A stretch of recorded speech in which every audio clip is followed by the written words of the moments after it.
그래놓고 그 뒤에 아주 깊은 후회를 하죠. 이런 일이 일어나면 안 되지만 그래도 일어나게 되면 그때는 또 대안이 있어야 돼요. 어쨌든 대응을 해야 되잖아요. 그런 악독한 을을 만났든 그런 악독한 갑을 만났든.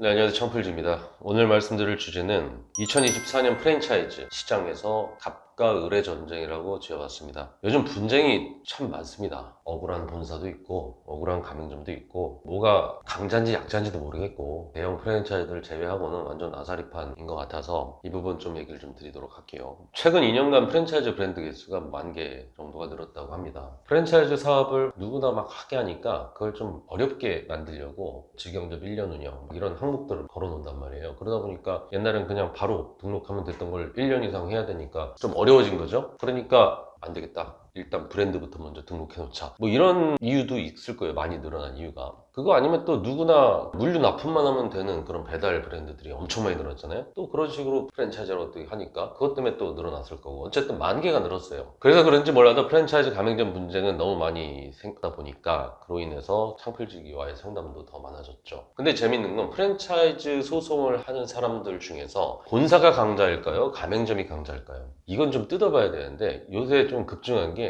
요즘 을들한테 가맹점한테 을질당하는 본사가 굉장히 많아졌다는 겁니다. 특히 그 악질 가맹점주 패거리들이 있어요. 대기업 프랜차이즈, 우리가 알고 있는 뉴스에 나오고 어디서나 볼 수 있는 그런 대형 대기업 사모펀드 이런 프랜차이즈는 당연히 본사가 강자예요. 거기에는 그런 가맹점주가 없어요. 함부로 까불지 못합니다. 찍소리도 못해요. 이미 대형 프랜차이즈나 이런 데서는 확실하게 방비가 되어 있기 때문에 갑이 억울할 일은 없습니다. 근데 요즘 신생 프랜차이즈를 나름대로 의욕적으로 새롭게 시작한 프랜차이즈들은 악덕 가맹점주들이 판을 칩니다. 일단은 그 가맹점이라고 하는 그런 을들은 약속을 안 지키더라고요. 처음 하기로 했던 거를 약속을 굳게 한 거를 안 지켜요. 그리고 자기가 계약서 내용을 안 지켜놓고 책임을 본사 탓으로 돌리죠. 대외적으로는 얼핏 보면 본사가 강자처럼 느껴져요. 근데 그 본사들은 사실 강자가 아니거든요. 내가 볼 땐 근근히 살아가는 본사인데 대외적으로 약자 코스프레를 해요. 그러면서 악랄한 짓을 해요. 이게 듣다 보면 이게 가관인데 처음에 가맹계약서에 있는 내용들을 안 지켜. 가맹계약서가 뭡니까? 그 브랜드는 이렇게 해야지 성공을 하기 때문에 이걸 지켜주세요. 알겠습니다. 지킬게요. 이렇게 한 약속인데 그걸 안 지켜요. 일단 쓰지 말아야 될 걸 갖다 쓰질 않나. 약속된 플레이 어느 시점에 어떤 일을 해야 되고 뭐 해야 되고 이런 것들을 안 지킨단 말이죠. 맛에 있어서 서비스에 있어서 정말 중요하다고 여기는 것들을 자기 맘대로 생각해서 하찮게 여기고 장사가 잘 되게 하려면 자리 잡는 골든타임이라는 게 있는데 그 골든타임 때 해야 될 거를 또 안 해. 약속된 운영 방침을 안 하는 겁니다. 자기의 시스템과 노하우가 없어가지고 프랜차이즈를 선택한 건데 오픈과 동시에 그때부터 자기 판단이 맞다 우기면서 하기로 했던 거 안 하고 급기야는 자기가 선택한 브랜드를 흠집을 내는 상황까지 와요. 그런 행동들이 사실 본인들이 똑똑하다 생각할지 모르지만 결과적으로 그렇게 행동하는 가맹점들 100이면 100 다 실패합니다. 문제는 그것에 대해서 가맹점주 본인이 책임을 져야 되는데 매출 떨어지고 뭔가 잘못되고 나서야 그때 비로소 와가지고 본사한테 도와달라고 해요. 이게 뭔 짓이야. 자기 게 없어가지고 선택했으면 말이라도 잘 듣든가. 자기 맘대로 다 해놓고 지금 가게 망가지니까 와서 도와주세요. 그 전까지는 본사한테 받아먹을 건 다 받아가지고 했는데 오픈까지 했는데 그 매장을 살리고 유지하려면 어쨌든 그걸 운영하는 그 주체가 잘해야 되는데 그 골든타임 그걸 안 돼가지고 지금 매장이 망가졌어. 그럼 그때부터 책임을 본사한테 주우리 하는 겁니다. 자기 잘못은 쏙 빼놓고 내가 브랜드를 잘못 선택했다. 가맹점을 이렇게 신경 안 쓰는 본사가 없다. 소문이 나죠. 브랜드 본사는 어쨌든 여태까지 내가 최선을 다해서 구축한 건데 도와주려고 하겠죠. 근데 이미 망가져버려가지고 소문까지 지금 더럽게 난 마당에 그걸 어떻게 살립니까? 살리려고 해도 뭐 마케팅을 하든 뭐 하든 이게 다 돈 드는 일이잖아요. 그럼 최소한의 써야 될 그 비용이라도 들여서 해야 되는데 무조건 이건 본사에서 지원을 좀 해줘야 되는 거 아니냐. 어렵다. 난 너무 어려워. 난 죽을 것 같으니까 본사에서 좀 이렇게 해주세요. 그 신생 본사, 프로가 아직 되지 않은 그 본사들은 나름 어렵다고 하소연하면서 보니까 이걸 어떻게 해야 되냐 고민이고 내 브랜드 망할까봐 여태까지 어떻게 읽어놓은 브랜드인데 근데 그 가맹점들하고 계약을 썼을 때를 유추해서 가보면 가맹비도 제대로 안 받았고 로열티도 안 받고 물류 수익도 따져보면은 어떻게 진짜 본사가 좀 살 만큼은 좀 책정을 하지 진짜 딱 안 죽을 만큼 책정해놓은 그 물류 수익도 매출 떨어졌다니 그게 들어오겠어요? 어쨌든 그 가맹점들이 취하는 이득이 전혀 없단 말이에요 그 본사는. 근데 지금 자신의 브랜드 간판을 달아맸다는 이유로다가 을이라고 하는 그 가맹점주들의 요구를 들어주려고 고민을 하고 있는데 문제는 이 악덕 가맹점주가 멀쩡히 있는 다른 가맹점주들까지 선동을 해가지고 단톡방 만들고 그 본사 대표를 압박합니다. 결국 그런 악덕 가맹점주 몇몇이 본사를 파렴치한 만들고 본인들 요구 관철시키려고 돈 합쳐서 변호사 사고 내용 증명 보내고, 가맹점주 들어보면은 진짜 본사가 나쁜 놈인 것 같고, 특히 다른 프랜차이즈 가맹점을 해봤던 가맹점주들이 더 악독한 경우들이 많은데 스스로 할 수 있는 건 하나도 없거든요. 0부터 자기가 장사에 대해서 할 수 있는 게 하나도 없어. 근데 지적질하는 건 누구보다 뛰어나가지고 아직 시스템을 제대로 갖추지 못하고 프로답지 못한 그런 신생 본사들의 그런 허점을 이용해가지고 더 악랄한 짓을 하는 거죠. 맘대로 물류 바꾸고, 맘대로 마케팅을 안 하고, 맘대로 가격 체계 바꾸고, 맘대로 메뉴 추가하고, 자기 맘대로.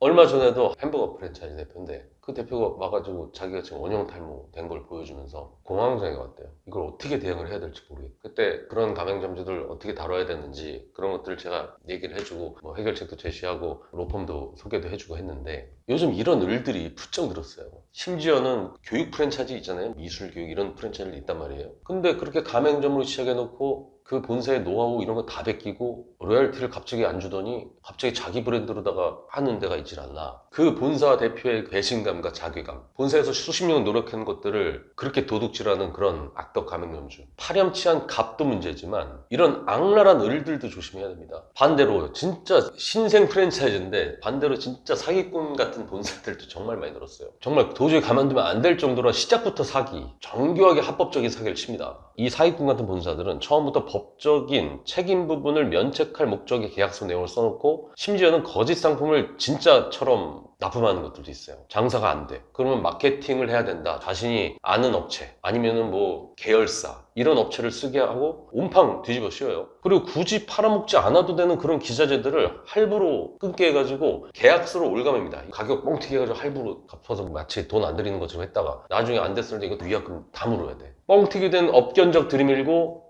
마치 혜택을 주는 것이냐 깎아주는 것이냐 할부로 돌려서 가맹계약하고, 불합리하다 외치면 아니면 처음에 몰랐다가 나중에 발견하게 되면 계약 위반하면 그동안 너 본사한테 받아먹은 거 다 토해내라. 업견적 했던 건 다 토해내야 돼. 그랬다가 더 마음에 안 들어 그럼 물류 끊겠다. 물류 끊으면 어떻게 좀 장사 끝이죠. 블랙리스트 올려가지고 생계를 담보 잡아서 협박을 하는 겁니다. 그때부터. 이게 무슨 프랜차이즈입니까? 프랜차이즈라는 거는 가맹점의 성공을 돕는 역할로, 가맹점이 늘수록 브랜드 파워가 높아지고 그 시스템과 노하우가 더욱 고도화돼서 가맹점의 생존, 살 수 있게 함으로써 본사의 이익을 취하는 형태인 건데, 이건 무슨 네가 안 먹으면 내가 먹고 네가 먹으면 내가 못 먹게 되는 제로섬 게임처럼 처음부터 빨대 꼽아놓고 처절하게 말라 죽어가는 걸 방치하면서 마른 오징어에서도 즙이 나올 수 있다는 걸 확인하는 이런 사채업체 같은 프랜차이즈들이 진짜 많아졌어요. 거기에 말려들어서 그런 브랜드를 선택한 가맹점주 역시 처음에 힘 안 들이고 수천만 원 벌 욕심 때문에 전공법이 아니라 그런 대박을 외치는 프랜차이즈를 선택한 그런 업보도 있는 거지만, 문제는 이런 프랜차이즈 기술자들이 그 초보 창업자의 눈과 귀를 완전히 뽕에 맞춰서 취하게 하는 다양한 매체를 통해서 그걸 장악하고 있다는 겁니다. 그들의 매출과 대박 수익을 듣다 보면 창풀직이 제가 하는 생존 얘기가 아예 들리질 않아요. 하루 30만 원, 50만 원 매출이 정상적인 매출이다 제가 아무리 떠들어 봐야 자기가 초보임에도 제 얘기가 들립니까? 너무 하품 나잖아요. 그래 놓고 그 뒤에 아주 깊은 후회를 하죠. 이런 일이 일어나면 안 되지만 그래도 일어나게 되면 그때는 또 대안이 있어야 돼요. 어쨌든 대응을 해야 되잖아요. 그런 악독한 을을 만났든 그런 악독한 갑을 만났든. 근데 더 여기서 문제는 그런 일이 터졌어. 근데 그런 법적인 문제를 전체적인 관점, 내 지금 상황에서 어떻게 돼야 되는 그런 전체적인 관조가 없이 관조를 하고서 차근차근 준비를 하는 게 아니라, 또 지금 내가 안 그래도 없는 형편에 변호사 비용 또 어떻게 써? 그러면 한 푼이라도 더 싸게 할 요량으로 또 친구 전화해서 또 아는 변호사 없냐? 아니면은 뭐 싸게 해드립니다. 이런 변호사 플랫폼 같은 거 들어가가지고 아무 변호사나 그냥 싸게만 하려고 하고, 그럼 일단 시작은 됐는데 이후 줄줄이 막 소송 또 들어와. 그럼 또 언제 끝날지도 모르게 피폐해지는 거죠. 이런 법적인 부분에도 이 변호사라는 것도 이게 전문 분야라는 게 있어요. 의사도 이게 다 같은 의사가 아니라 성형외과 의사가 있고, 피부과 전문이 있고, 뭐 흉부외과 전문, 정형외과 전문이 있고, 내과 전문이 있고, 이비인 있고 다 다르잖아요. 변호사도 다 같은 변호사가 아니라 형사 전문, 뭐 상속, 이혼 전문 다 다르단 말이에요. 창업 분야도 사실 전문 분야가 따로 있는 거죠. 그래서 저도 답답해서 그렇게 오는 분들한테는 어쨌든 저희 창풀 카페에 오면은 그런 분들을 그래도 내용을 좀 아는 그런 로펌을 제가 소개를 시켜주는데, 이 부분은 창풀 카페 오셔서 확인을 하시고, 어쨌든 프랜차이즈 관련 창업 관련된 게 있으면은 창풀 카페에 먼저 오세요. 어디다 막 전화하지 말고 창풀 카페에 오면은 내가 지금 이런 법적인 문제가 있다, 이러면은 그 로펌에서 답변을 해줄 겁니다. 카페에 사연 남겨준 로펌에서 검토하지만 창풀님이 저도 같이 볼 거예요. 어차피 자문도 필요한 거니까 먼저 상황부터 파악을 하고 체계적인 대응을 해야 된다는 겁니다. 요즘 계속 이런 아사리판들이 많다 보니까 그러려면 차라리 창풀 카페에 와서 돈 드는 거 아니니까 게시판에다 먼저 물어보고 그 상황이 뭔지를 보고서 대응을 하시라는 얘기입니다. 요즘 들어서 창풀 상담 오셔가지고 크고 작은 일들이 너무 많다 보니까 이거는 갑한테 피해보는 을이 많은 것도 아니고 을한테 맞는 갑도 있고 이게 너무 이게 방대하니까 그런 부분 혹시라도 생기면은 잘 대처를 하시길 바라겠고요. 지금 프랜차이즈 창업 시장이 이런 식으로다가 돌아가고 있다는 것도 숙지를 하시고 프랜차이즈 창업 관련한 생각이 있으신 분들은 참고하셨으면 좋겠습니다. 이상 창풀직이었습니다.